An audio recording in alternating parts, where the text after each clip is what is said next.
What's up, ladies and gentlemen, and we're back with another one. It's the year in Chicago sports, and this time we're going back. I mean way back to the year of 1979. A year full of triumphs and defeat.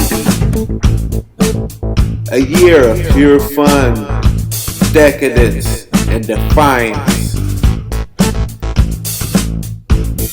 How should the narratives of these events be remembered? The controversy of Disco Demolition Night. So get your pizza and popcorn ready, and we're on.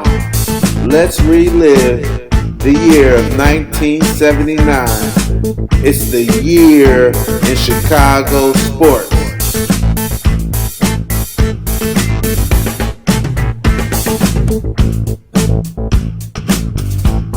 Heavy snowfall has caused roofs to collapse, with one of the worst incidents at the Lakeshore Racket Club on Fullerton. Warning cracks appeared in the ceiling before the roof gave way. The Chicago Bulls began the season under head coach Larry Costello. However, after a rough start, a 20-36 record, Costello resigned, and Jerry Sloan, a former Bulls player, was named head coach for the remainder of the season.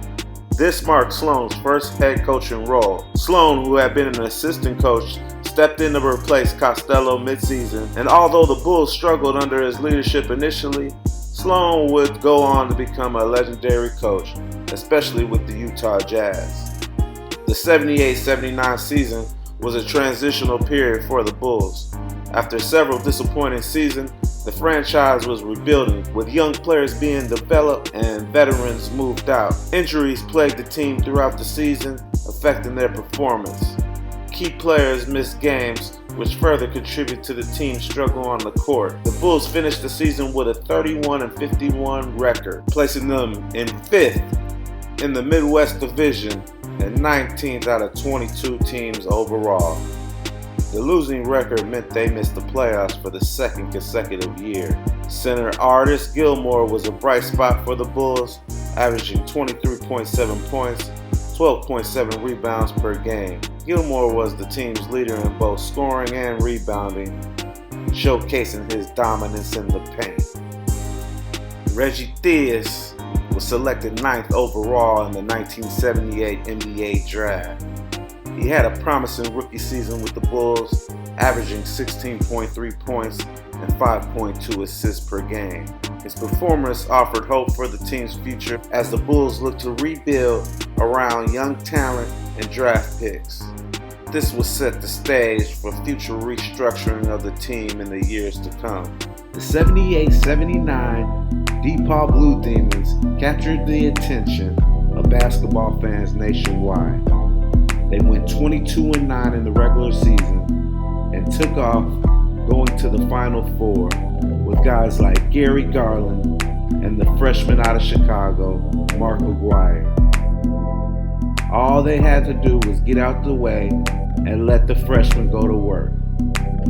His efforts weren't enough as they ended up losing to Larry Legend, Larry Bird that is, and Indiana State in the Final Four.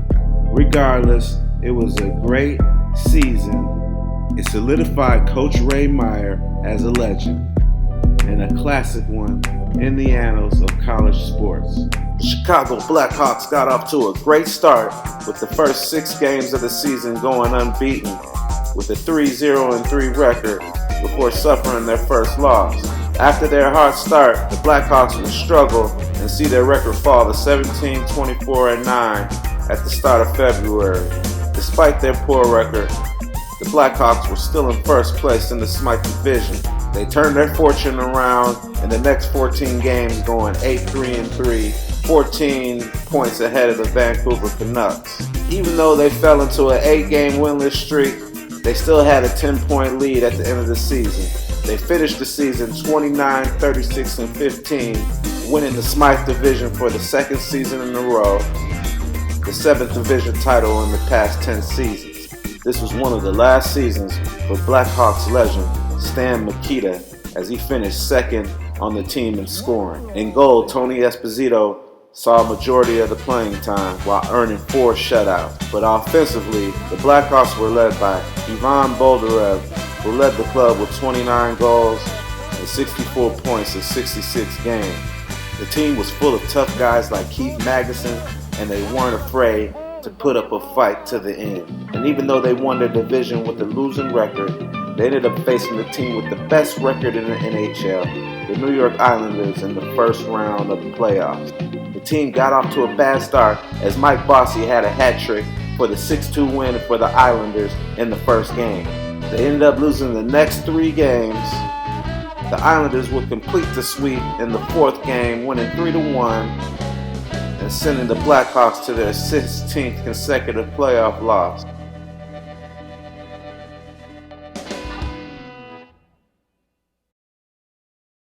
May 17th, 1979, the Philadelphia Phillies come to Wrigley Field and play a game for the ages against the Cubs in one of the most memorable games in Major League history. The Phillies end up going 21-9 at one point and never expected for the Cubs to make a comeback at 22-22 in the 8th inning with a home run by Dave Kingman. Mike Schmidt, the Phillies Hall of Famer, hit the game-winning home run in the 10th inning, giving the Phillies the lead for good.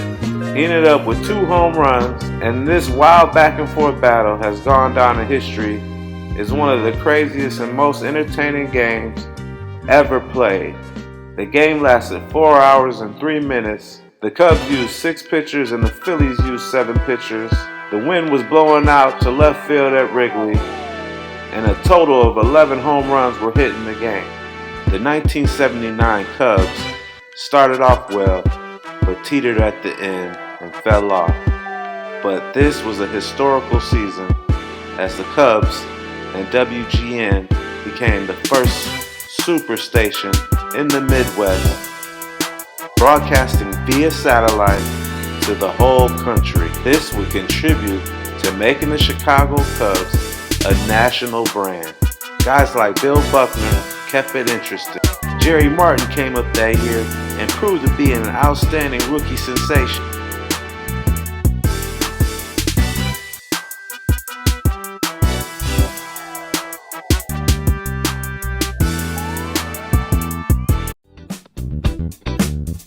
But one guy who stood out above the rest was outfielder Dave Kingman, who put up a monster season with 48 home runs and 115 RBIs. Rick Roushel was the ace for the Cubs, but Bruce Sutter was the man to be feared as he put together 42 saves in the 79 campaign.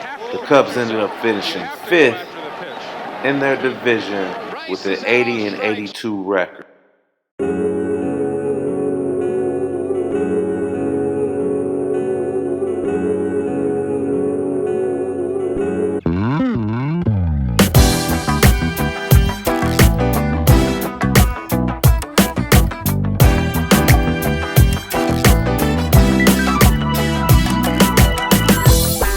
WBBM News Time, 9:18. Time for Brad Palmer Sport. Many of the fans are scattering off the field now when they sight the police. And many SOC security members are joining the police, which are now about 40 or 50, and they're slowly, now rapidly, walking out the center. Here is burning. The fans are now streaming off the field in great numbers.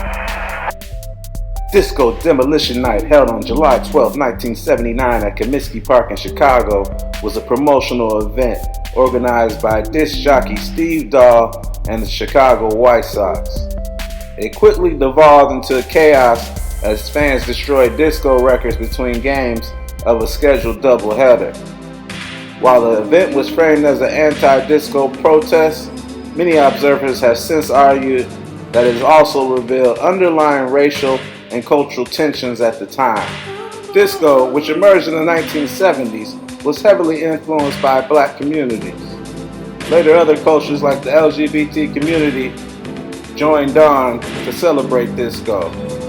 It celebrated diversity and was a stark contrast to the rock-dominant music culture that was often associated with white male audiences. The rise of disco represented a cultural shift that some saw as a threat to the dominant rock culture. Disco's association with marginalized communities made it a target for backlash, particularly from those uncomfortable with the increasing visibility of these groups. It developed a reputation for being junk music and having no substance unfairly. It all started when Steve Dahl, the event's organizer, had been fired from his Chicago radio station, WDAI 94.7, Chicago's best rock, that transitioned to a disco format. His anti-disco campaign was partly personal, but it resonated with many who viewed disco as emblematic of unwelcome cultural changes. While Dahl maintained that his opposition to disco was rooted in musical preference rather than racism, critics argued that the event's framing ignored and exasperated the racialized context in which disco operated. Many of the disco records destroyed during the event were by black artists, including icons like Donna Summer and Chic. The destruction of these records symbolized more than just a disdain for the genre. It reflected a dismissal of the contributions of black musicians to popular music. Critics dismissed the music as frivolous, over-commercialized, or associated with black culture, or even further, queer culture, amplifying existing prejudices. The mostly white male audience at Disco Demolition Night reflected a segment of society that felt excluded from disco culture and used the event to reassert their cultural dominance. Disco Demolition Night is often cited as a turning point that hastened the genre's decline and mainstream popularity.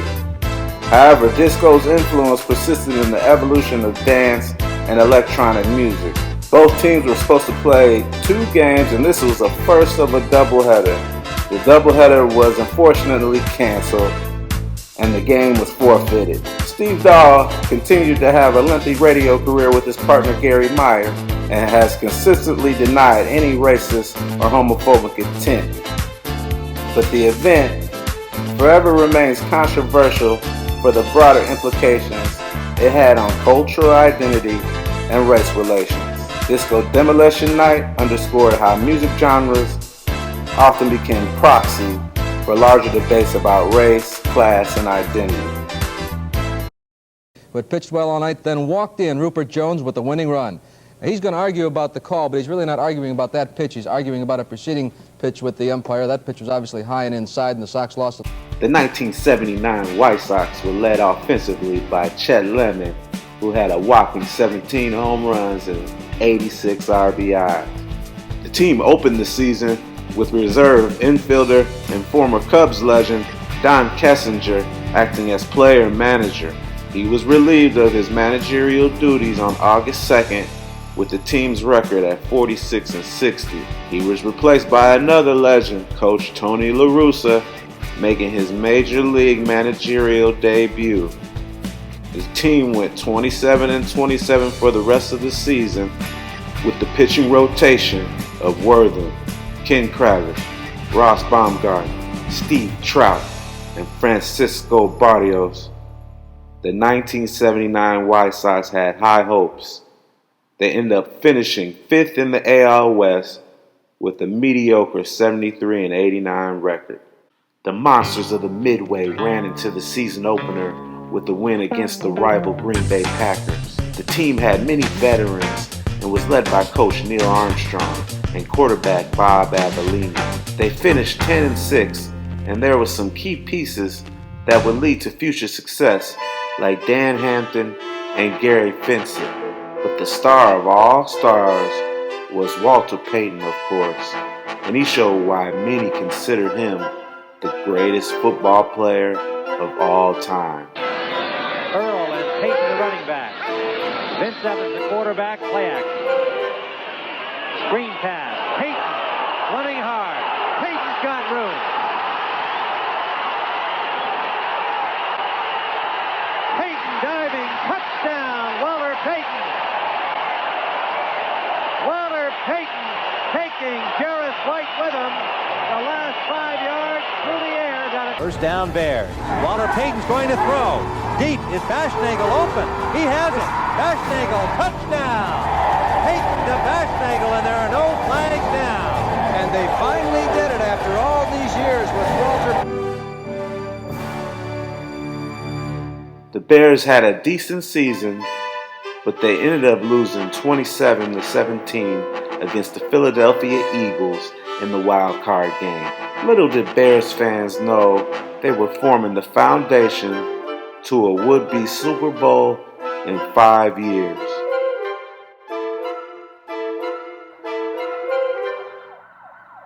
That's what it is, y'all.